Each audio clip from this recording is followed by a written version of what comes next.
So that's a good sign of that working. And really, it's an example of like interactive media on top of social, but getting people to talk and interact with each other as well. So this fourth use case is called distributed brand presence. And if this graphic looks similar to other Altimeter work, such as the dandelion, the multiple hub and spoke, spot on, it is. It's exact same model, slightly stylized differently for this report. But essentially, imagine you're in a hotel chain or a retail chain, Starbucks, McDonald's, Hilton, Hyatt, or even Applebee's, and you have hundreds, if not thousands, of locations.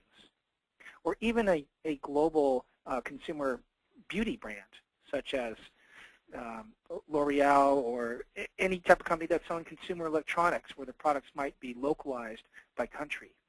You will have thousands and thousands of social media accounts that you cannot track and cannot control, and they're in different languages. How will you manage your customer experience?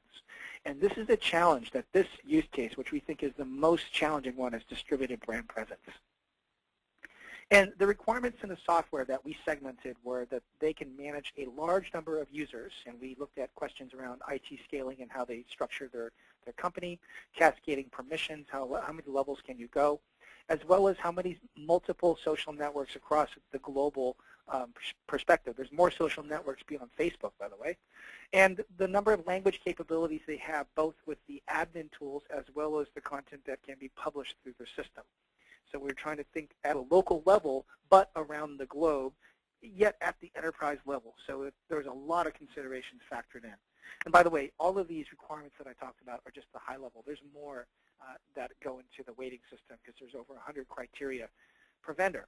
But Andrew's going to talk about how one large consumer electronics brand was able to manage